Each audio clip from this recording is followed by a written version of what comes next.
Whereto with Nico and Chao. Food, travel, experiences, and stories. Whereto, powered by Mega World Hotels and Resorts. But anyway, a lot of things to be discussed. Again, welcome everybody to yet another discussion here. We've got Whereto. Whereto, that's right. And we're still here at Belmont Hotel Mactan, the newest property of Mega World Hotels and Resorts. Located right here at the Mactan, Newtown. Yep, that's right. Now, earlier before this episode, I hope you guys have been watching our episodes. I'd have to say we are just stuck on food. Oh yeah, And I love it. There's just so many things to cover, and we barely scratched the surface last time, right? We've only tasted the surface. Tasted with So a much more. squat. Yeah, with a squat, and now we're trying to squat even deeper. Dig in even deeper. That could be painful, Yeah.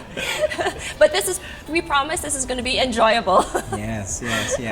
All right, so we have with us two very special guests today, and would you like to do the honors, Nico? Well, I would like to say that these two particular guests of ours are not only, good looking, as you can see, but actually quite the reference people because they are indeed the food storytellers, the foodies. Yes. But they don't only want to be known as foodies, and I don't think that they're just foodies, no? So we've got a guest right here, and he is actually a serial traveler. Oh. Yes. So you could just define everything that goes behind the word serial and traveler, put them together, and then what you have, ladies and gentlemen, is of course our good friend Andre. Hello. Andre, Jet Set, Go. Andre, Right? Hi guys. Okay. Wonderful to see you. And of course, we have one who is a connoisseur of good times. Wow. It's like I gave myself that title.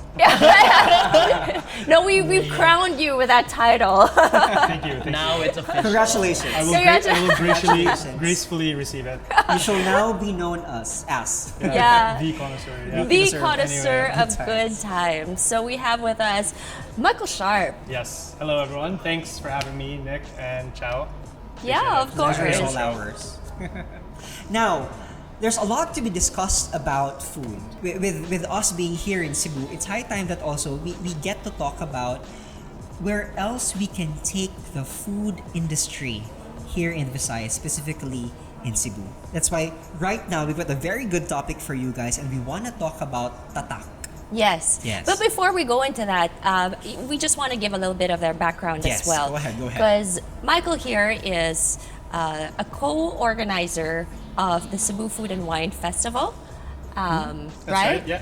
And Andre here, of course, well, aside from being a foodie that likes to travel the world, he's also very much involved in that, and he travels for food, right? Much like you. Well, yeah, okay. It all revolves around food, right? Yes. And so that's what we want to do. We want to talk about this tatak and how else we can elevate or how else we can promote the Filipino cuisine.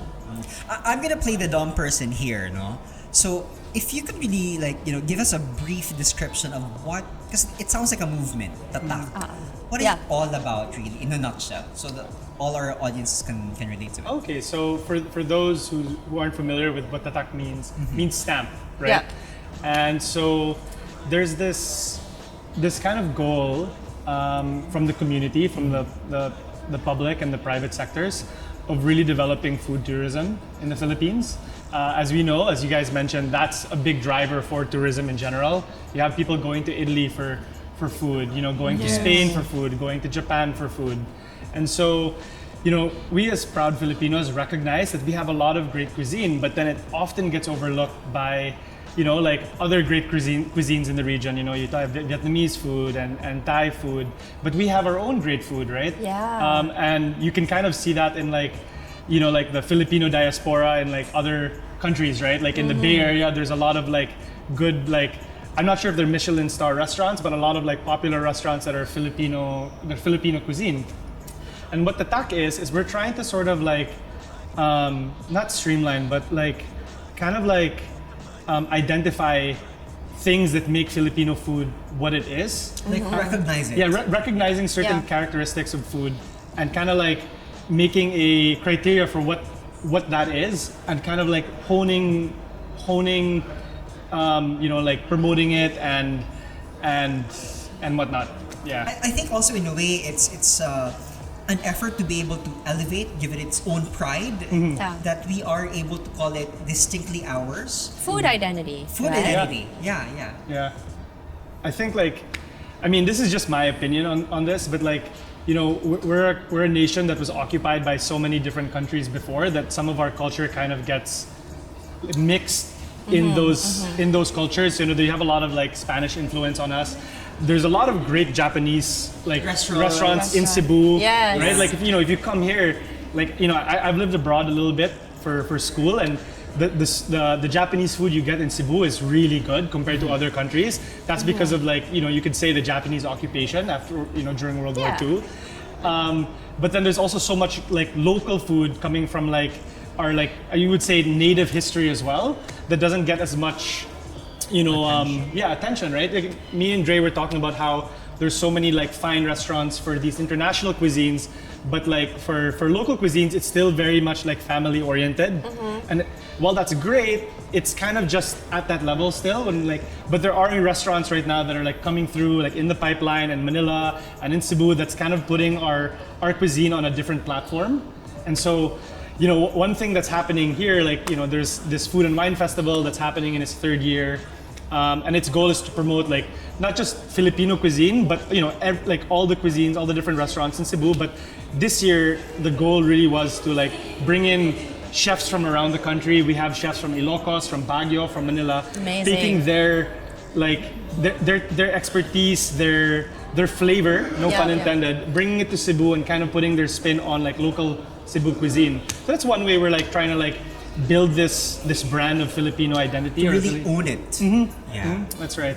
And it's not just in Cebu, right? Because this is something that's happening in other cities Across the region. Yeah. across the region. That's right. It's a third year, but we have some of the chefs that are coming to Cebu have decided to spearhead this sort of same concept or the same festival in Ilocos, in Baguio, in Davao, and in Manila. So when you think of it, it's a food festival that's happening around the country, right? And so if you're a foodie, you can visit these different places and really get this concerted effort of people trying to showcase what it means to enjoy their food, to cook their food.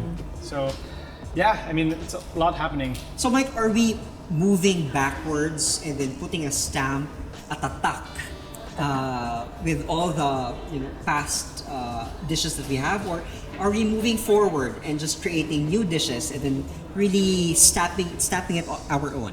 What's the direction? So actually what we're trying to do is, because it's very subjective, right? Yes. But the idea with Tatak is to sort of develop new dishes and recipes, but still being grounded in traditional Filipino in traditional Filipino recipes. So we've talked about it earlier. We have Chef Reggie Esperas that really wants to reinvent the puso, right? And puso, Yeah. for people who don't know, puso is indigenous really just to Cebu, which is kind of crazy, right? If you go to Davao, you don't really get puso. If you go anywhere in Luzon, you don't find puso. It's really exclusively Cebuano.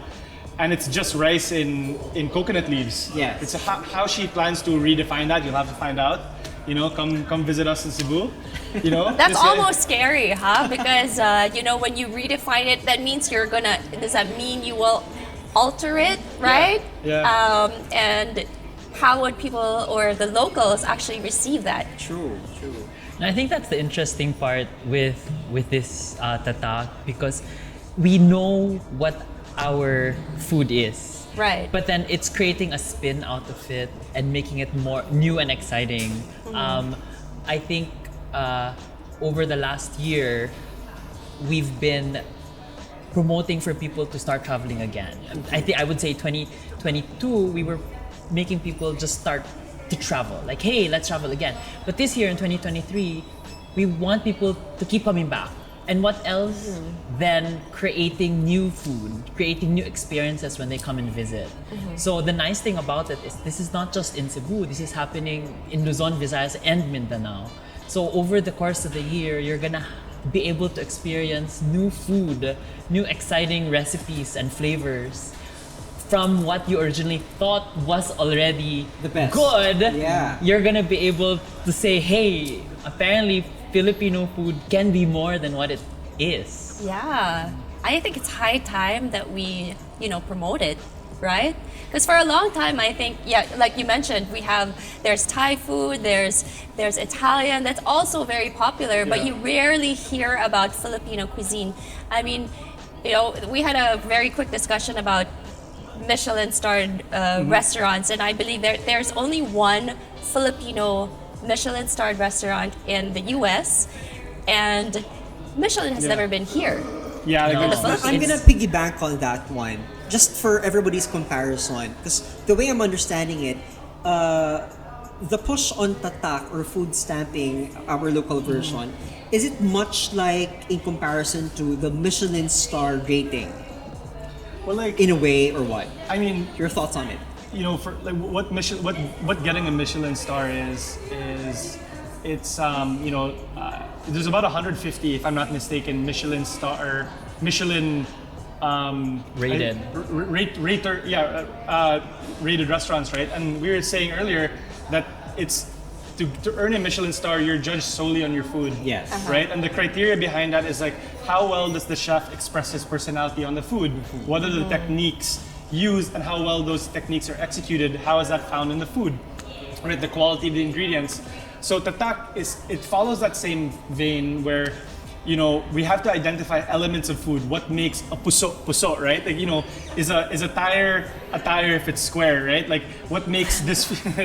But with like Tatak and how it's similar to Michelin star or Michelin is like we're trying to figure. This is an ongoing process, right? This is the first year we're kind of doing this.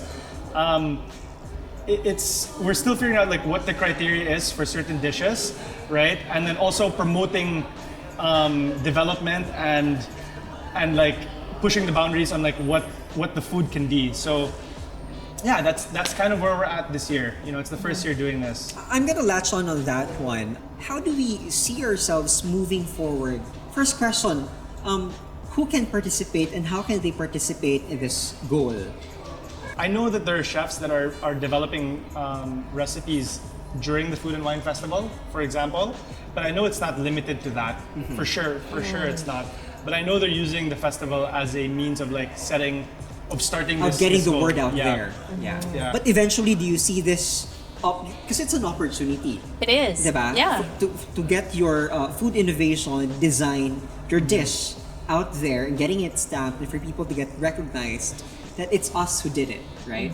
So are you saying that after the lineup of chefs that we have during the Cebu Food and Wine Festival, we eventually will be seeing more chefs doing standalone restaurants, participating, doing their own thing, and then getting it done? As far as I know, Tatak is not for restaurants, it's for dishes. Okay. For certain dishes that are going to be featured maybe in one restaurant or featured in a variety of restaurants. But how it's starting off now is that these chefs that are coming from around the Philippines that are doing these dishes at restaurants in Cebu, that's what's going to be used in, that's what's going to be stamped. Yeah. So it's the dish and It's the not the dish. restaurant. Correct. Okay. Yeah. That's right. Nice, great. Yeah. Now, I'd like to pass on the question to Andre. With the efforts that we're putting in for Tatak, for food stamping, for the dishes that we've got, and that we can be so proud of, how do you think it will, further establish and grow the appreciation for the cuisines that we have here in Cebu? And being a foodie, Yeah, being especially. a foodie and serial Catholic. No, And a that's- serial I think- Catholic. I think it's very Sorry, exciting. is it Go ahead. enough to steer the attention of people traveling abroad to Cebu? Oh, definitely. Not just to Cebu, but to the rest of the Philippines. One reason why we travel, it's not just the sights or the shopping. We go for the food, I love that. Yes. right? Like Yeah. when you're thinking, oh, I'm booking my flight to Bangkok, there's already a list of restaurants or a list of Wanna visit. food you wanna have, right? So coming to Cebu, for example, when you come to Cebu, there's always lechon, there's always poso, there's always your dried fish, your bulad. Your bulad. Buwad, Danggit. right? Your bacon of Your the sea. danggit. Exactly, your bacon of the sea. So, what makes it exciting is that, you come this year, but then when you come next year, it's like, hey guys, wait. My favorite puso is different now, and it's something I want to come back for. It's something I want to visit to see again. There's a new cool dish. Diba? There's a new cool dish, dish. There's yeah. something. Hey, I see something on Online, that social people media. are talking about. I want to go and try it again, or I want to go back and try. So I think it's really interesting because it gives a whole new package to what the island, on top of the beaches, on top of the people. In the end, food makes us all happy, Oh, I love that. Here. That's right? yeah. Absolutely. Like, you go back home and you're like, yeah, I gained 5 pounds. and it's like, and you And know I'm that's proud like of a good trip, I feel the conviction there. right? I gained 5 I'm pounds. guilty. And I don't care because I'm loving the 5 I'm pounds. guilty. Well, actually, when you're there and you've just gained it, and it's like, it's okay. But when you actually come home and you're like, how do I let's lose do the it? regrets later. But that's the nice thing. When you travel, you're not just there to experience, the city or the language, the culture. In Yeah. the end, you go down breakfast, lunch, dinner. You have 3 opportunities or more. You have your snack and your midnight snack and good times. Good Right? times. You're drinking. In your 24 hours in a city in a day, easily 4, 5, 6 hours of that you're sitting down and experiencing the food. Agree. So there's just it's a huge, it's 1/4 of your day. It's 1/4 of the reason you travel. I actually like to add to that. Like, when we have friends come down from Manila, I think we, as like Cebuanos, we all have this experience where like your friends from Manila come down. They, what are we doing? All right, Yeah. we're gonna take you boating. Oh, yeah. Very authentic, like Cebuano. And Yes. like, the way we go boating is different from how you go boating in Siargao, right? And then, okay, what are we bringing on the what are we bringing? Right, we're doing barbecue. So Buno. So Yeah, but then Cebu, then like there's- Cebu barbecue. Then there's lechon. Like, Lechon. what are we getting? Then I think on social media, like there was the lechon wars. Did you guys see that? Yes, Yeah. yes. Right. Yeah. So I mean, that shows like how prideful people are. Just even not like island versus island, but even just within Cebu. Like Talisay lechon versus Karkar. lechon. Yeah, or is it like lechon belly or pure lechon, right? Yes. And so like when you have friends from Manila come down, that's one way of saying, hey, this is what you can't get anywhere else. And then you always go, bye, or like, pare, your lechon is something different. Cebu Yeah. tabay. Cebu Yeah. tabay. The Tabay. pigs in Cebu are the best, and it's like, yeah. And then the same thing when you go to Bacolod. What's the first thing you think of when you eat there? Inasal. right? Sal, yes. So like, we can all agree that we all love food, and that's why that's one driver of why we travel, It right? brings people together. But Yes, how many agreed. people outside of the Philippines can tell you that like when you're in Cebu, eat lechon, right? Not yet, right? It's not that thing yet. So, but as a group, as a country, I think we need to get behind that because not to veer off topic too much, but like with advancements in AI and stuff, one of the things that we're always gonna have is like hospitality and tourism, right? How many times do people when they visit us, like foreigners, they come here, what I love about the Philippines, the people are so friendly. Their grasp of language is great, right? And so we need to like harness that, and like one way of doing that is feeding people, right? So for me, like it just goes hand in hand, like visiting us, trying our food, like you don't get to really get a sense of who we are without trying our cuisine. Definitely. Right? So It's really the culture. Huh? I mean, you get everything in one bite. It's built into the culture. It's part of the culture. Food is essential. As I said, food brings everybody together. yeah. Right? And I think just to add to that one, it's not only limited to the culture of the place or the locality, but if at every bite you get a taste of how it used to be back then, how it is now in the present, and with that project, it's also a promise of innovation for the future. that's right. Correct. That's right. Yeah, spot on. It's a vision. Let's Yeah. all agree that it's a vision. It's something that we're already working on, and maybe perhaps we have already started on some, right? Now, let's just get into the numbers because it's only through numbers we really get to see our progress. True. Now, what are our goals? Can we share our goals here? We're aiming for 200 recipes So it's So quite 200 new recipes. yeah. New. I don't- New Not recipes. like outright new dishes, but new takes on things, which is like a lofty goal. I don't know who gave. Maybe I know who not. gave I it to think us. we No, It is I think They're that's pushing. definitely possible. Yeah. I mean, we have so much talent here.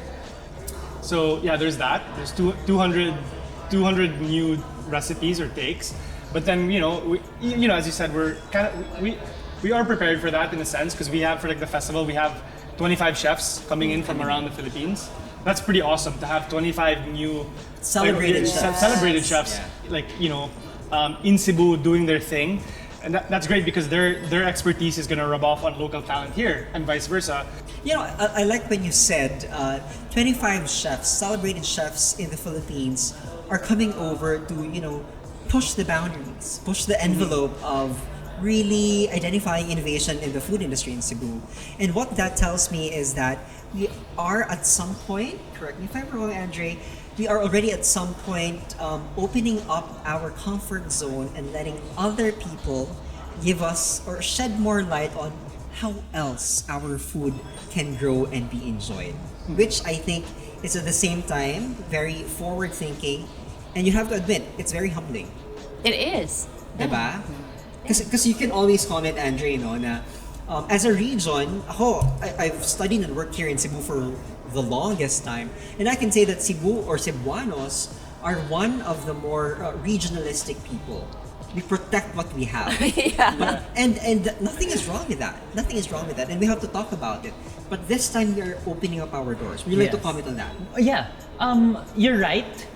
However, we know what is genuinely ours. Yes, We I know love what's it. genuinely ours. We're secure, Yeah. right? So we're confident. We're confident. Sorry. Secure talaga.